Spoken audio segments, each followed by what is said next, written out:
pursuit to find great people that are experts in certain areas. Sometimes you got to weed through a lot of stuff, got to weed through a lot of people. Just, as I was hiring some engineers recently, them all saying they can get things done quickly and accurately, and find out that, it's just the opposite. And so to be able to find people that really understand the nuances of how to get things taken care of, kind of like, you know, um, understanding how a watch works, or understanding how your cell phone works, being able to take it apart and put it back together again, so you don't have extra pieces left over. People that are experts, and Saul and his team are very much that. I had an opportunity very, very recently to meet Saul, and how we met was, through quite the act of fate. I have been involved in a crypto scam, affectionately called pig butchering, and you can imagine who was the pig. And I didn't see anything coming, and it was expensive. It was in excess of six figures, and I was looking around for a lot of different solutions.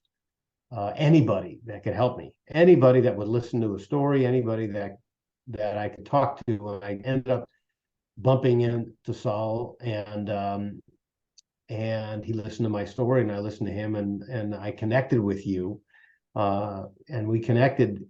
Out of, in my experience, when you're dealing with, high levels of pain, you deal with pain, and that's the truth. And it was a very painful experience for me to learn a lesson, thinking that I was, liked by somebody, and then, it was really had nothing to do with it. It was only about the money. So it was a confronting thing for me to experience. And when you shared about, the things that you've been through on your personal journey, and the challenges that you've had to deal with, I was like, you know what, this guy is a straight shooting guy. I got to know who he is. And so, maybe you could share with people who you are, and, how we got here, and how you got to do what you're doing right now. Thank you, Corey. Really appreciate it. It's an honor to be here with you, and I'm very happy that we met, and I'm happy that we're developing a relationship. Yes, I'd love to share my story. Um, so I guess we'll rewind to June of 2020. I had a few Bitcoins at the time. I'd been investing in Bitcoin since 2016. I always believed in its potential, and its potential as a world currency. And One night I just realized my phone lost service. I didn't think much of it. I thought maybe my phone had a dark spot. Maybe I was in a bad area. And I just, went to sleep. The next morning, I woke up and I realized that my phone regained service, but I also saw that a lot of my accounts were hacked. Oh man. I saw my email account was hacked. One of my credit card accounts was hacked. My Instagram and Facebook were both hacked and were permanently deleted for fraudulent activity, suspicious activity. Um, but most striking was that my Coinbase account was hacked, and uh, the thieves were able to take out around two Bitcoins from my account, and I was left with nowhere to turn. Um, no attorneys would take my case at the time because of the low monetary threshold. At the time, the total loss was around $16,000. Um, Today it would be worth more, but yeah, for me, it was a lot of money. I was just starting law school. Uh, I was going to start in the fall, and what I found out was that I was SIM swapped. A SIM swap is a very common hack that goes on in the cryptocurrency world. whereby the thief will call up the victim's mobile carrier, may it be T-Mobile, may it be Verizon, whatever mobile carrier the victim has. They'll impersonate the victim using a few bits of information that are easy to come by, and will convince the mobile carrier representative to perform what is called a SIM swap. What they do is they change over the phone number. They take your phone number from your phone and they swap it over to the thief's phone. It's as if a guy, he has a new phone and he calls up Verizon. He says, "Hey, Verizon, please give me my number onto this new phone that I just got. And here's a few pieces of information. Just do it." And they're supposed to verify you. They're supposed to be very thorough in verifying you. But for some reason, uh, they weren't. They were not thorough in verifying me, and they gave away my phone number to the thief, who then used my phone number to obtain two-factor codes, which would allow him to get into my accounts, to reset my passwords, and to take out the cryptocurrency from my account. So basically what happened was my mobile carrier gave over the key to my cryptocurrency wallet and enabled the thief to steal my money. And it was, at the time, it was most of my money. So after that, when no attorney would take my case, I started to reach out to the relevant parties at the mobile carrier that I was using. And every time I called them, they would tell me the fraud department will handle it. The fraud department's going to help you. We call back another day. Come back, come back. I was going through this song and dance for about a month. And then I started law school and I got fired up. And I did some research online and I found out the attorneys that work at this mobile carrier. And I reached out to them personally. I went on their LinkedIn's. I found their phone numbers, their personal numbers. And I basically came at them from any angle I could until I finally received a response. And I got on the phone with the attorney, and she offered me a very small amount. And at the time, I thought I maybe I should just take what I could get.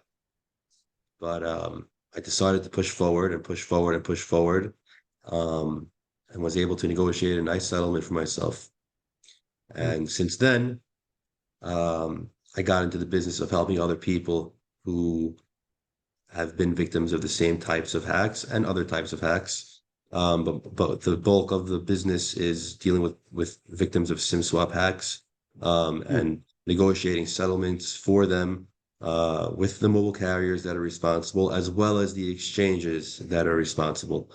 So we take a two-pronged approach when taking on clients that were SIM swap. We go up against the mobile carrier and the exchange, and there's a level of contributory negligence that both parties bear, and therefore they're both liable to pay.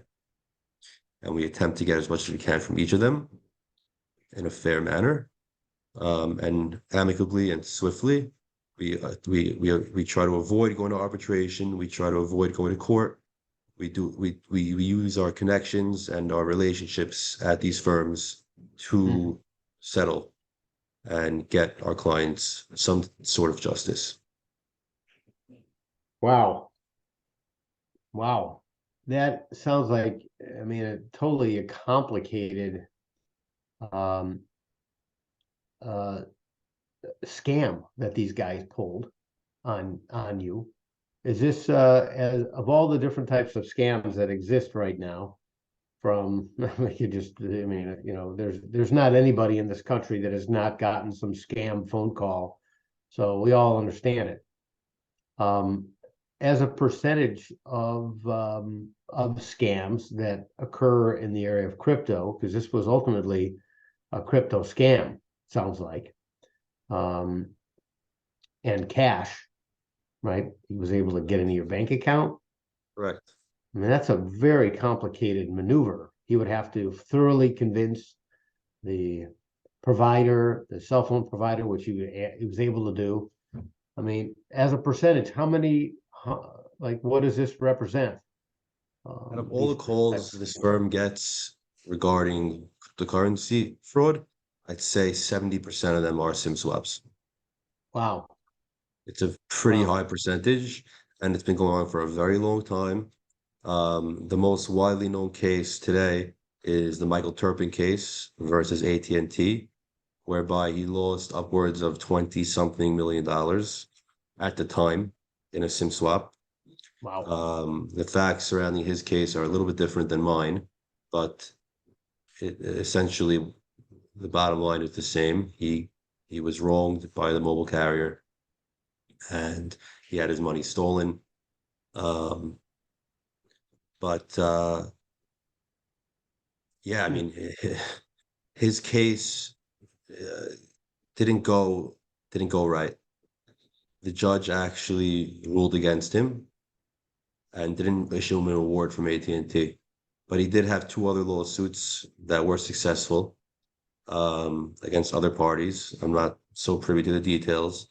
I'm Mhm. not sure if that contributed to the judge deciding to dismiss his case, but the basis, if you read the opinion, the basis for the opinion was that when the hack occurred, which was in 2018, AT&T could not have known, nor should it have foreseen, that it had a customer that was holding millions of dollars worth of cryptocurrency and it was used and was also using a two-factor authentication via text message to authenticate.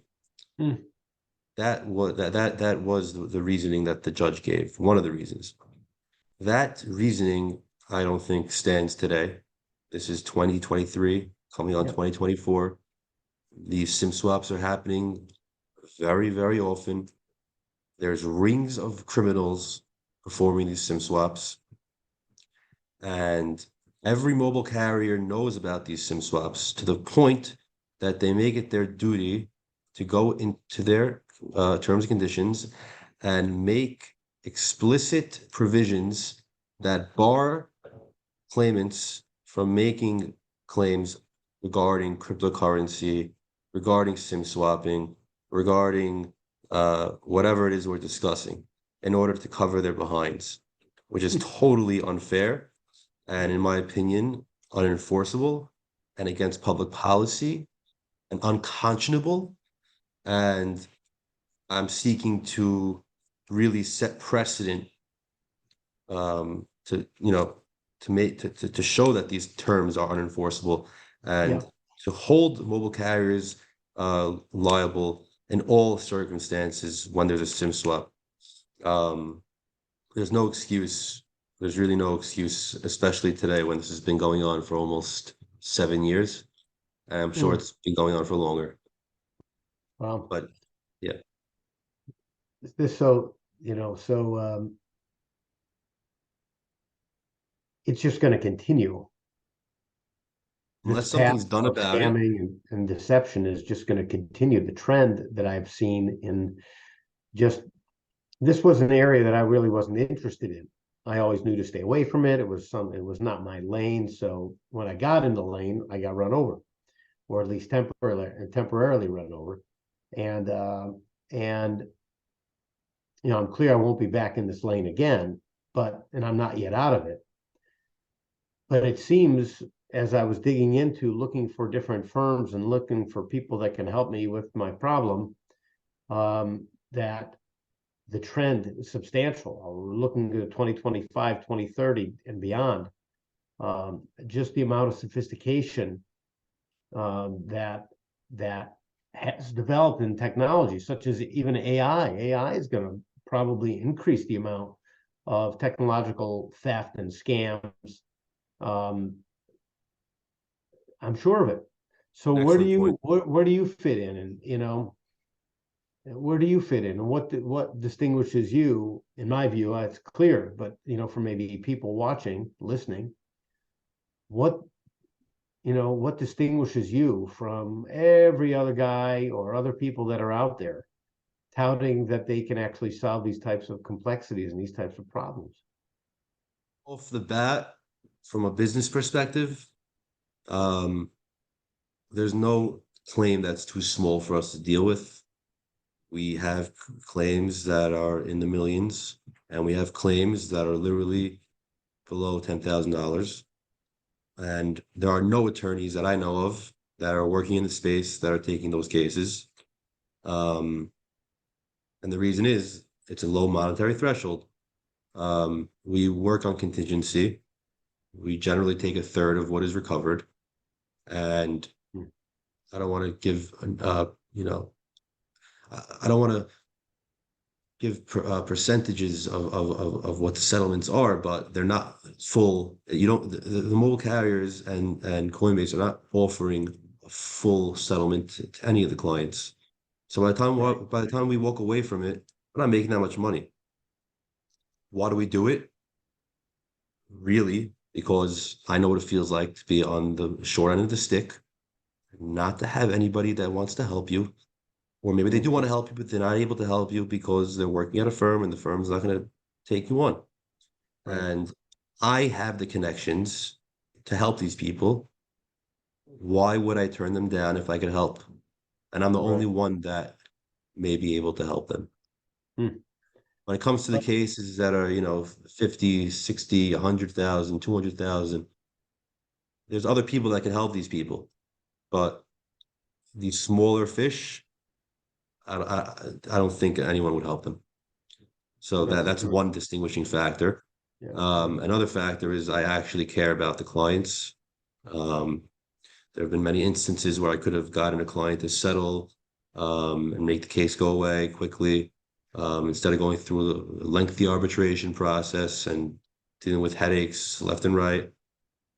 I knew we could get more, and and pushed and thankfully persevered. Um, but yeah, I mean, I think I tooted my horn enough. Uh, I could go on, but Hmm. I don't like to talk so much about myself. I like to get I like to to have my actions speak louder than Yeah. my words. Yeah. Sorry. I'm moving around a little bit because my dog just decided to sit on my feet. So Beautiful. use my keyboard What kind of more. dog do you have? She's a little pit bull, little That's so cute cute. little pit. Yeah. I have a So, Chipu, what? a Chipu, Chihuahua Poodle mix. Oh, Chihuahua poodle. Okay, that's a different mix. Yeah, Different mix. You definitely know, feisty. one of the things that I think distinguishes you, and it's certainly something I can relate to. Many years ago, my identity was stolen, and it was brutal. It took me years to resolve. And now with all the technology that exists and all different types of platforms that you could apply for help on for identity theft related issues, none of that stuff existed before, and I had to actually figure all that stuff out.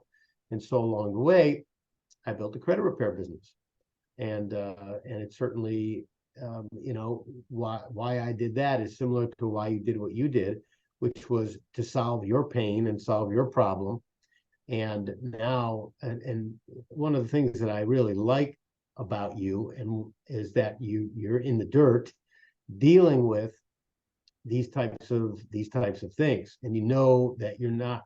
I mean, with all the digging and all the research that you have to do to figure out all the things you needed to figure out, nobody told you anything. You just started looking, and that's the thing. How do you take a watch apart and put it back together? You do it a half a dozen times, and 50 times, 100 times. You become masterful at it. You get your 10,000 hours that way, and or more. And so I can completely appreciate what it takes to be able to do that type of and build that type of muscle. So you can solve all these types of problems. As I'm looking at some of my questions, it's like, um, what's changing? Like what's What's changing in the world of cryptocurrency? Because it seems like there's so many different types of scams that exist, and whether it's SIM cards or um, people calling on the phone like SIM, but you're working on other types of scams as Yes. well. So we mostly work on SIM swaps. On the exchange end, there are different types of hacks that occur. We'll take a case when a third party got into a client's account, and we don't really know how it happened, but it did happen, and the client uh, didn't have any active role in allowing the third party to get to that account. So Okay. yes, we have cases that are not SIM swaps. Um, what's changing in the industry? Um, I'd say that what has to change is regulation. There needs to be more regulation on the exchanges, Mm. especially with large dollar amounts. What also needs to change is mobile carriers need to be held to a higher scrutiny uh, in protecting their client security. Right now, it seems to be a free for all where these mobile carriers think they can just get away with what they're doing. Um, it's absolutely absurd. Every single person watching this video knows that they're able to authenticate whatever they need to authenticate with a two-factor code, two-factor text messages. This is not an unheard of method of authenticating. It's very well known. Everybody does it. Yet these hacks are happening every single day, and they're taking billions of dollars from hundreds of thousands, if not millions of people. Mm. And the only thing that's gonna change is regulation and uh, higher recourse for victims of these frauds. Um, we need to see we need to see lawmakers rule in favor of victims of these thefts, and we need to see um, higher scrutiny when it comes to transacting on platforms. Just like you have a high level of scrutiny when you try to make a big wire transfer from your bank, or when you Right. try to make a large stock trade on your Right. stock account. It should be just the same with cryptocurrency. If you're making a transfer of $400,000, there should be checks in place to make sure that it's you. And the check should definitely not be two-factor code via SMS, because we all know, especially after watching this, Yes. that that is the key to getting into your account. All they need is your phone number. That's all they need. It's that easy. Anyone could do it. Oh, You just have to have bad enough of a heart to do it, but anyone could do it. unbelievable. So is there anything that we can do proactively, you think, that would make a difference? All right, definitely A, if you're holding cryptocurrency, don't hold it on an exchange. Hold it on a hard wallet. Hard wallet. Um, one that you hold your own private keys, such as Ledger or Trezor or whatever reputable wallets are out there. Use a hard wallet. As they say, not your keys, not your cryptocurrency. B, don't set up two-factor code via SMS if you do hold your money on an exchange. Literally, that's literally giving away the key to your fortune. You're vulnerable every single second that your accounts are Mm. able to be verified via two-factor SMS authentication. You are vulnerable. That's what Um, I did in my situation. so you did right. You changed your Didn't know how to do it. I wasn't able to get up and running and operating. Somebody helped me do it. This person I was talking this person I was talking to slash texting, she was the one that set up my code. uh, there you go. So, Got it. what else could we do?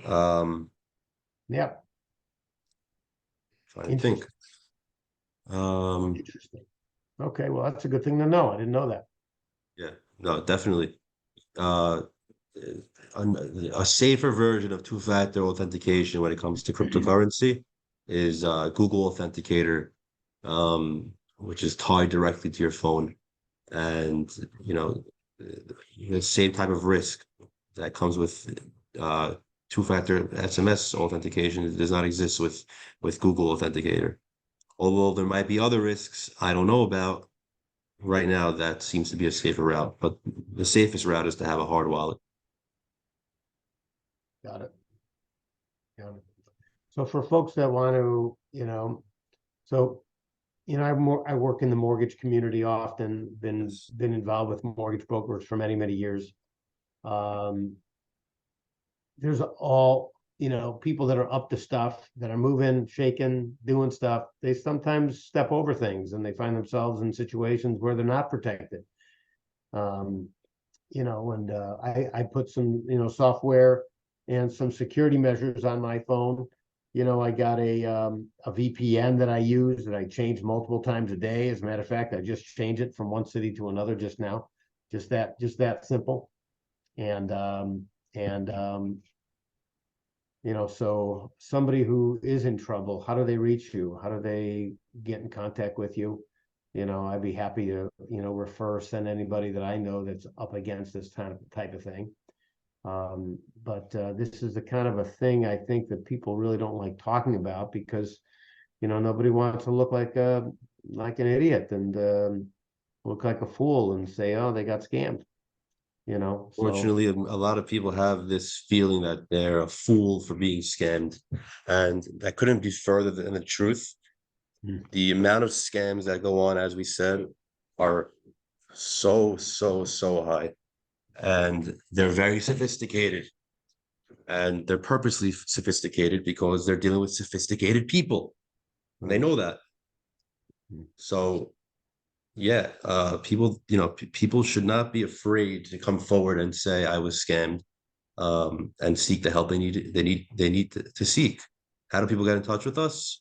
Well, off the bat, uh, they could come to our website, francoplc.com, and put in an inquiry. They could send me an email, soul@francoplc.com, or they could call our office. But the way people usually get in touch with us is actually through other law firms.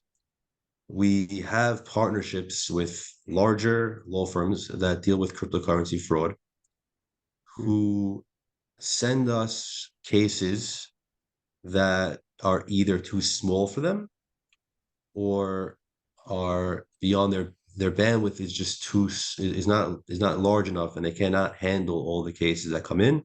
So they'll send us the case and they'll work on it with us, and we compensate them accordingly. Um, Right. or we have a few cases that just happen organically from word of mouth within the community. People in the community will, one case I had, one of our clients, he was in synagogue and he was talking to his friend, and he told him that he got scammed. His phone got, he didn't even know what it was called, but his phone got hijacked, he said. And his friend told him, oh, Soul does this type of work. Why don't you reach out to him? And he reached out to me, and we took this to arbitration, and we fought for him. Another case, another similar case was when I was interning at a law firm. One of my co-interns told me about his friend who got hijacked, in his words, and I told him, put him in touch with me. He put me in touch, but we don't do any advertising online, and we should, but we don't, and we will.